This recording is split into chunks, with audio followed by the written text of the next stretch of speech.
안녕하십니까. 2022년 9월 10일 최병무의 팩트 시작하겠습니다. 자, 검찰이 민주당 이재명 대표에 대해서 6일 출두해서 조사를 받으라 이렇게 통보를 했었죠. 그러니까 각종 팩트에 대해서 이재명 대표 측이 반박을 해가면서 자, 서면 조사를 응하겠다 이렇게 얘기를 했습니다. 그래서 실제 출두를 하지 않았고 서면 조사를 한 것으로 돼 있습니다. 이에 따라서 이제 9월 8일에 어제 그저께죠. 검찰이 이재명 대표에 대해서 선거법상 허위사실 유포 혐의로 기소를 했는데 그 기소한 게 대장동 사태와 관련해서 김문기 씨를 모른다고 한 부분이 허위다 하는 거 하나 하고, 그 다음에 백현동 그 아파트 허가 의혹 이 부분과 관련해서 그동안 이재명 대표가 설명해 온 것이 허위다. 뭐 크게 보면 이 두 가지입니다. 이렇게 해서 이제 기소를 했는데, 자, 문제는 이재명 대표가 검찰에 낸 해명서, 그러니까 서면 답변서죠. 그게 아주 상상을 초월할 정도로 짧다 이런 얘기거든요. 그럼 왜 이랬을까? 이런 것들이 이제 궁금해지는 대목입니다. 자, 우선 그 김문기 씨를 모른다고 한 부분은 서울중앙지검이 이제 기소한 거고요. 백현동과 관련해서는 성남지청이 기소를 한 겁니다. 검찰 질문은 자, 이제 이게 소환조사에 응하지 못하겠다 그러니까 그러면은 소환조사에 그러니까 직접 불러서 조사하는 거에 버금갈 정도로 상세하게 이것저것 물어봐야 될 거 아니겠습니까? 당연하겠죠. 왜냐면 그동안 이 부분과 관련해서 이재명 대표가 얘기해온 게 너무 거짓이 많다는 게 각종 증거로 무수히 쌓여 있으니까 아마도 이 서면 진술 요청서에 그런 각종 증거들이 다 들어가 있을 겁니다. 예를 들어서 이런 겁니다. 대장동과 관련해서 김문기 씨를 모른다. 김문기 씨는 성남도시개발공사 개발협력 1처장이었는데 이 당시에는 팀장이었습니다. 처장 바로 밑에. 근데 팀장이면 아유 하급 공무원은 아니죠. 왜냐면 이 사람은 대장동의 실무 핵심 인력이기 때문에. 자, 그러면 여기에 대해서 이재명 대표가 성남시장 재직 때는 몰랐다. 잘 모르는 사람이다. 모른다는 얘기는 인지하지 못했다는 얘기다. 글쎄 인지라는 게 뭘 얘기하는지 모르겠는데. 그리고 하위 직원이기 때문에 몰랐다 이렇게 얘기했는데 제가 말씀드렸죠.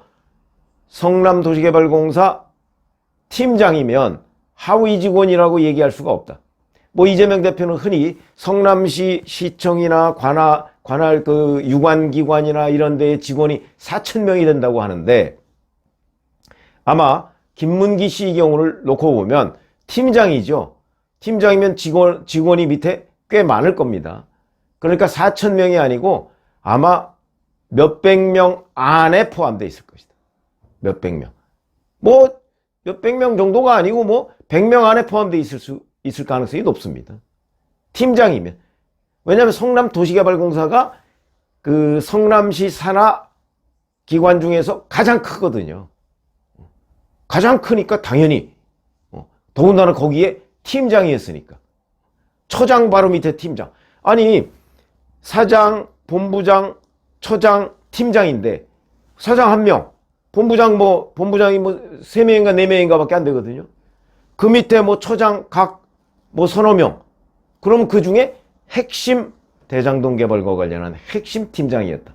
그러니까 당연히 정말 100명 안에 드는 사람이었을 것이다. 근데 그 기억력 좋다는 이재명 당시 성남시장이 몰랐다, 인지하지 못했다. 더군다나 김문기 씨는 대장동 문제와 관련해서 당시 이재명 성남시장한테 직접 대면 보고도 몇 차례 한 적이 있다고 합니다. 이거 뭐 다 증명된 사실이고요. 그 다음에 2015년 1월 달에 호주와 뉴질랜드 출장을 같이 갔습니다. 근데 이게 이런 거 한번 생각해 보시죠. 자, 이재명 성남시장이 11명하고 당시 같이 갔는데 본인 포함 11명이죠. 그런데 성남도시개발공사에서는 2명이 같이 갔습니다.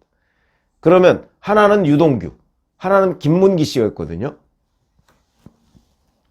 최종적으로 이번에 호주 뉴질랜드 출장을 누구랑 어떻게 같이 가야 되느냐 하는 거 결제를 시장이 했을 거 아니겠습니까?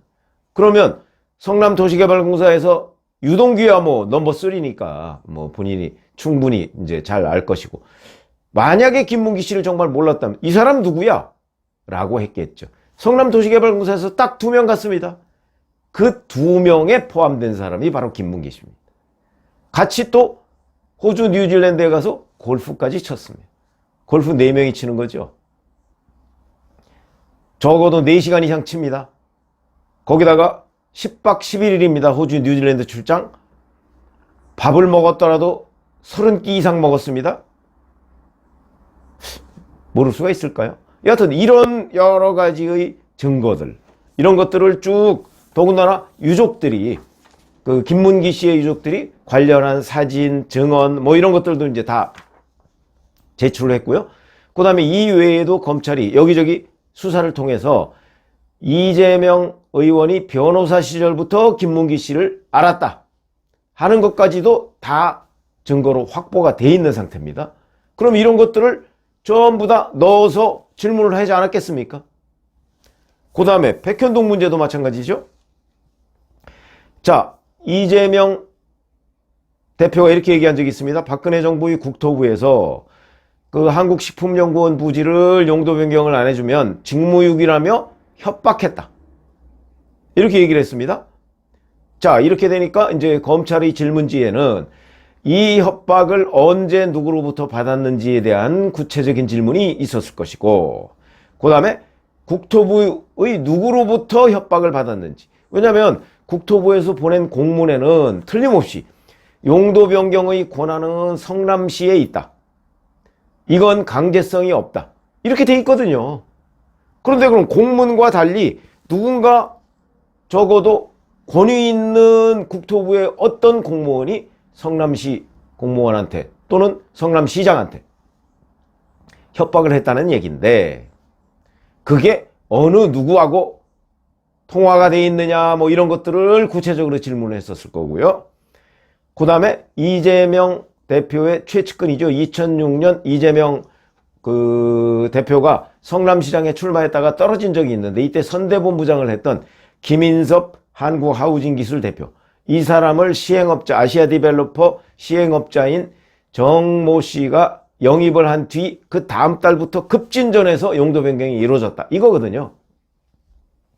자, 이 사람의 역할, 이런 걸 틀림없이 물어봤을 겁니다. 검찰이. 그러면 얼마나 많은 질문이 있었겠습니까? 이러니까 질문은 A4 용지로 20장 분량이었다는 거 아닙니까? 20장. 그럼 몇 줄 정도 될까요? A4 용지 하나 글씨 크게 써도 A4 용지 하나에 한 최소 15줄 이상 들어갑니다. 20줄가량 들어가죠? 그럼 한 400줄 정도를, 300 내지 400줄 정도의 질문이 있었는데, 거기에 대해서 이재명 대표가 낸 질문은 딱 5줄이다. 답변은 5줄이다. 그러면 이 5줄 미만의 답변서가 무엇을 의미하느냐. 이게 이제 제가 변호사, 법조인들한테 좀 물어봤습니다. 그렇잖아도 이 부분을. 이거는 대체적인 답변은 아이고 상대하기 싫다. 이런 거 아니겠냐. 그리고 어차피 여기에 대해서 상세히 답변을 하든 성의 없이 답변을 하든 검찰은 기소할 거 아니냐. 일종의 답변은 정해져 있는 거니까. 그럼 내가 여기에 시간 낭비하지 않겠다. 이런 의미. 약간 개무시. 이런 쪽으로 해석을 하더라고요. 그렇겠죠. 그리고 저는 또 이런 생각도 해봤습니다.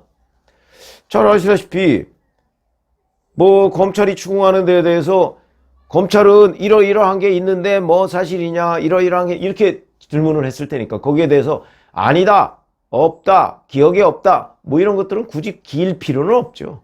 주저리 길게 쓸 필요는 없죠. 그러나 A4 용지 20장이면 아무리 짧게 써도 상식적으로 A4 용지 서너 장은 돼야 되는 거 아닌가요? 서너 장은 써야죠. 왜냐면 질문에 대해서, 요거에 대해서 답변 요거에 대해서 요렇게만 하려고 해도 그거는 벌써 한두 장 넘어갈 거거든요. 근데 이거는 그렇게도 하지 않았다는 걸로 보입니다. 뭐 나중에 그 질문지가 뭐 공개될 리는 없을 것 같은데 어쨌든 그냥 1, 2, 3, 4, 5번 기억이 없습니다. 뭐 아마 이런 식으로 무성의하게 무성의의 극치로 답변을 하지 않았을까 이렇게 지금 짐작이 됩니다. 자, 그러면 왜 이렇게 무시했을까 하는 것들이 이제 궁금해지는 대목인데 저는 어떻게 보냐면 자, 검찰은 논리적으로 팩트를 가지고 질문을 합니다. 이재명 대표에게. 그렇죠?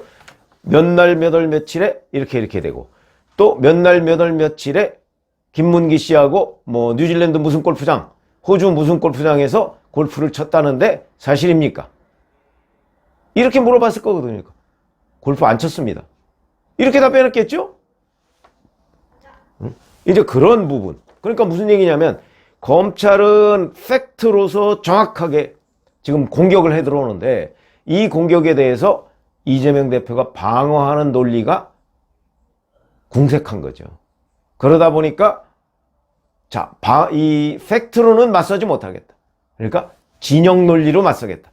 그거는 진영 논리라는 건 그냥 검찰의 팩트 공격은 무시하겠다. 이런 걸로 보입니다. 그래서 이번 답변서를 보면 결국은 검찰 공격에 나는 정치적으로 대응하겠다. 이런 걸로 보입니다. 그래서 또 이제 길게 만약에 답변을 쓰다 보면 그 답변 내부에서 또 하나의 빌미를 검찰의 역공 빌미를 제공할 수도 있다 해서 굳이 길게 안 쓴다. 아마 이런 의미일 것으로 법조인들이 분석을 하더라고요. 그래서 저는 이렇게 봅니다. 최종적으로는 이제 막 팩트로서 밀릴 거 아니겠습니까? 이재명 대표가. 그러면 김문기 씨의 경우에는 기억에 없는 걸 어쩝니까? 이렇게 나올 가능성이 높고요. 백현동의 경우에는 나는 박근혜 국토부에 위협이 있었다고 보고를 받았습니다. 이렇게 아마 발뺌을 할 가능성이 전 대단히 높다고 봅니다. 이미 최근에 그런 위협이 있어. 처음에는 박근혜 정부가 위협했습니다. 이렇게 얘기했었거든요. 경기도 국정감사에서. 근데 최근에는 이걸 살짝 비틀었습니다. 그런 위협을 했다는 보고를 받았다. 또 이렇게 비틀었습니다. 그러니까 그건 무슨 얘기냐면 나중에 최종적으로는 아랫사람이 그래서 나는 그걸 믿었다. 이렇게 빠져나가려고. 그러니까 위협을 받았다는 게 본인이 아니고 성남시의 어떤 하급 공무원이 그렇게 위협을 받았다더라로 그래서 나중에 이제 확인이 되면 그럼 그 사람이 잘못 얘기한 모양이죠? 아마 이렇게 빠져나가려고 하는 것 아닌가. 그렇게 이제 그 분석이 됩니다. 자, 그리고 이게 왜 거짓말임이 명백하냐면 설령 박근혜 정부가 그런 그 협조공문 보낸 건 사실이니까 3번을 보냈습니다. 2014년에. 보냈다 하더라도 그때 협조공문에 있는 용도 변경은요. 2단계 상향입니다. 자연녹지에서 1종 주거, 그 다음에 2종 주거지까지로 풀어주라. 근데 그 중간에 보면 3종 주거지가 있고 준주거지역이 있습니다. 준주거지역으로까지 푼 겁니다. 4단계를 상향한 거죠. 4단계 상향은 박근혜 국토부가 협조해달라고 요청한 데에도 없는 겁니다. 그 이상을 한 거죠. 그러니까 박근혜 정부의 요청 때문에 했다는 것도 거짓이라는 거죠. 이것만 봐도 명백히 거짓이다. 그 다음에 또 하나는 바로 그 임대주택, 처음에는 임대주택 100% 이렇게 허가를 내주고 임대주택 100%가 점점 줄어서 10%까지 줄여줍니다. 이거 박근혜 정부와 상관없습니다. 이거는요, 용도 변경은 성남시장 권한입니다. 그게 박근혜 정부의 국토부의 공문에도 나와 있습니다. 그렇기 때문에 팩트로서는 이재명 대표가 싸울 수가 없다. 검찰하고. 그래서 그냥 검찰의 법률적 공격에 대해서 본인은 정치적 대응을 해야 되겠다는 방침이 워낙 확고하기 때문에 자, 뭐 거기에 구구절절히 내가 답변하지 않겠다. 기소하려면 하라. 이런 의미로 받아들여집니다. 그럼 이제 이게 법정에 이제 가는 거 아니겠습니까? 선거법 위반이니까 선거법 위반은요. 1심에서 선거법 위반은 원래는 1, 2, 3심 합쳐서 180일 이내에 결론을 내야 되는 걸로 되어 있습니다.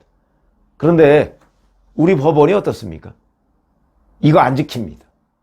그래서 원래는 6개월 내에 완벽하게 판단을 내려야 되는데 아마 이번에도 김명수 대법원 아닙니까? 김명수 대법원 내년 9월까지입니다.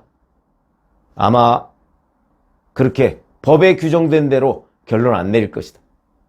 그렇게 놓고 본다면 이것도 제법 오래가고 그 다음에 이재명 대표의 본질적인 의혹과 관련한 수사 그거는 뭐 앞으로도 계속될 것이고 이렇게 보면 자 여기에서 이재명 대표가 A4 용지 20장, 20장의 질문을 단 5줄로 뭉개버렸다.